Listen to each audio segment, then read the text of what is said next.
L'ombre de la crise du marché automobile européen plane sur le mondial parisien. Première victime, les constructeurs économiquement les plus dépendants de l'Europe, PSA, Peugeot Citroën en tête. En plein conflit social, le premier groupe automobile français a vu ses ventes chuter de 18% sur le continent cette année. Les prévisions ne sont guère plus optimistes chez Renault, pour qui le marché européen constitue encore la moitié des ventes. On a une baisse en Europe de 8% du marché, une baisse en France de 13% du marché. Ça ne va pas s'améliorer sur la fin de l'année, donc nous prévoyons que ceci va continuer sur l'année 2012.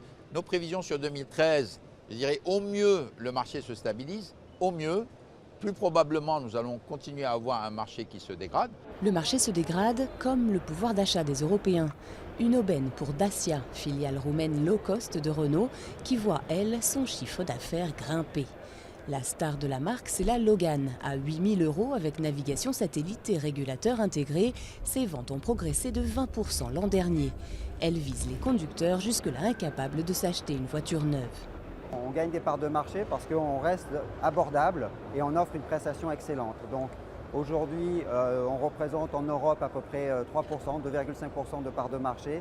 Et avec la nouvelle gamme que l'on lance, on pense que cela va continuer à croître.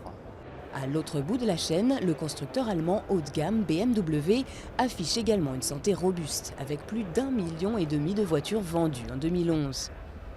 Leur contre-performance en Europe du Sud étant largement compensée par leur vente en Europe du Nord et bien au-delà. Nous sommes en fait en phase de recrutement, en phase de construction d'usines. Nous avons ouvert récemment notre deuxième usine en Chine. Nous investissons dans notre usine aux États-Unis et nous réfléchissons encore sur des projets d'extension de capacité en Europe.